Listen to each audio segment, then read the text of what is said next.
Nakita na ba kayo ng cost card na may Bible verse sa likod? Ayan! So yan, i-share ko ngayong video. Hello everyone! This is Melanie and welcome to Kaspo Sarang Channel. Ayan guys, last time galing nga pala ako sa SM Calamba. Ayan, nag-cosplay po ako. Yan ang kauna-unahang event na na-attendan ko. May binigyan ako ng cost card kahapon. Ayan. Ari yung kinosplay ko like sa League of Legends. And then, meron na siyang Bible verse. Itong cost card na to ay bigay or sponsored ng aking friend na Christian din. First time ko lang gamitin to. Actually, nung una, hindi ito yung verse na gusto ko i-share. Like, gusto ko yung sa Romans 3:23 ata yun, or 6:23. But this is my life verse. Gusto ko lang din i-share kung ano yung na-share ko kahapon. And anyway, guys, kaya pala ako nagka-cosplay. I wanna reach out yung mga cosplayer din. And I'm so glad nakamit ako ng mga Christian na cosplayer din, which is good. My life verse, James 4:7, submit yourselves then to God, resist the devil, and he will flee from you. Nung una talaga guys, super kabado ako kasi hindi ako nakapag-practice. But it is the grace of God na nagbigay sa akin ng wisdom, ng knowledge. Ito ang word is submit yourselves then to God. So dito, kailangan pala natin magpasakop sa Panginoon. Huwag tayo magpapasakop or mapailalim sa kapangyarihan ng kasalanan. Tinatawag kasi tayo ni God, tayong mga anak niya, kasama ka, na isurrender yung buhay natin kay God. Mabuhay tayo for Him, through Him, because of Him. Kasi yun talaga yun. Next verse is, diba, resist the devil. Tayo kasi ngayon, parang, we are give in, give up. Okay lang magkasala, wala naman nakakita. Okay lang magkasala, maliit lang naman, mababaw, shallow. Kasi yung alam natin sa kasalanan, dapat yung mga brutal lang di ba? So tayo, feeling natin kasalanan parang mali-mali lang. Pero hindi. Ang kasalanan ay isang sakit sa ating kaluluwa na nakakamatay, nakakahawa, lumalala. Parang napapasin niyo sa TV, parang normal na lang pumatay, normal mang-rape, magnakaw, whatsoever. Nagiging normal na lang yung kasalanan. Pero tinatawag nga tayo ni God na i-resist yung devil. Bakit nga naman kailangan i-resist yung devil? It is because yung kasalanan kasi kapahamakan yung dulot ng kasalanan. So, ano nga ba yung kapahamakan na ito? Yung kapahamakan is lahat ng makasalanan ay sa hell mapupunta. Paparasahan tayo ng habang buhay. So, since lahat tayo ay makasalanan nga, imposibleng walang lahat naman nagkasala. Alam ko, aware tayong lahat yan.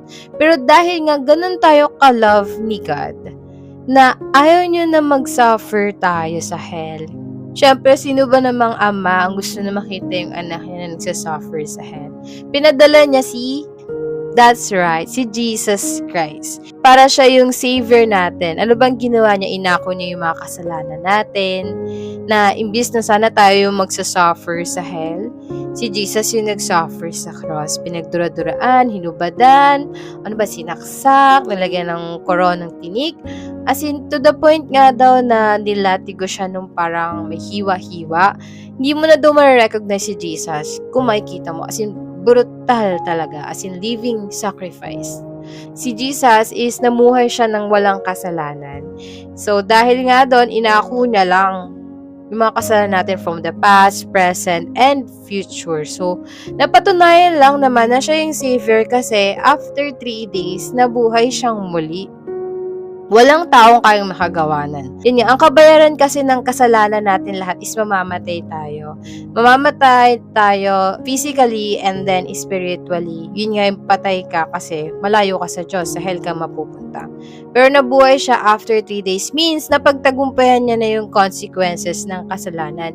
Kasi nga naman, siya yung savior natin, siya yung way natin para maligtas. So tayo, 'di ba? Kung may binigay, kung may inoffer na anak, tanggapin mo si Jesus. Pag tinanggap mo si Jesus, hindi ka na mapapahamak. Hindi ka mapapahamak. Yan. Tatanggapin mo? Siyempre, tatanggapin natin.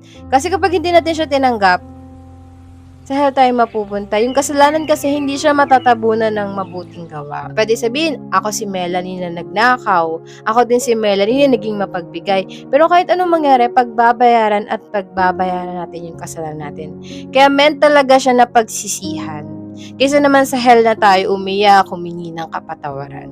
So since napalayo tayo or naputol yung relationship natin kay God dahil sa kasalanan natin, pero si Jesus ngayon naging daan, si Jesus kailangan natin tanggapin. Sa pagtanggap natin, part doon yung pagtalikod ng ating mga kasalanan. So, unang-una, kailangan natin aminin na makasalanan talaga tayo. Kasi kung di natin haaminin, paano siya mapapatawad? So, yun, aminin at humingi ng kapatawaran. Then, pangalawa is tatalikuran natin. Kasi di ba pag nagsasorry, hindi naman inuulit. Kaya ka humingi ng sorry, di ba? Pero hindi nga natin yun magagawa mag-isa. Kasi we are human, mahina ang flesh. Kaya kailangan natin si Jesus Christ.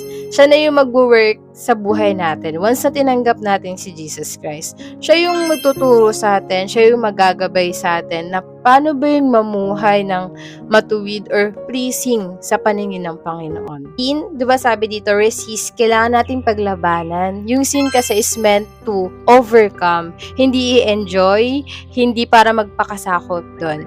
Kaya yun, submit yourselves then to God. Kailangan natin magpasakop sa Diyos, tanggapin si Jesus, resist the devil, or yun, talikuran natin mga kasalanan, labanan ng tukso, at He will flee from you. So, ganun. Okay? So, yun yung sinare kong Bible verse kahapon, which is, I feel na sobrang saya lang na nagawa ko yung gusto kong gawin na pinapagawa sa akin ni God. So guys, sana maka-receive din kayo ng Coast Guard at kung gusto nyo maging Bible study leader ako, pwede tayong magbasa ng Bible. Very short lang naman, hindi naman masyadong gastos sa oras.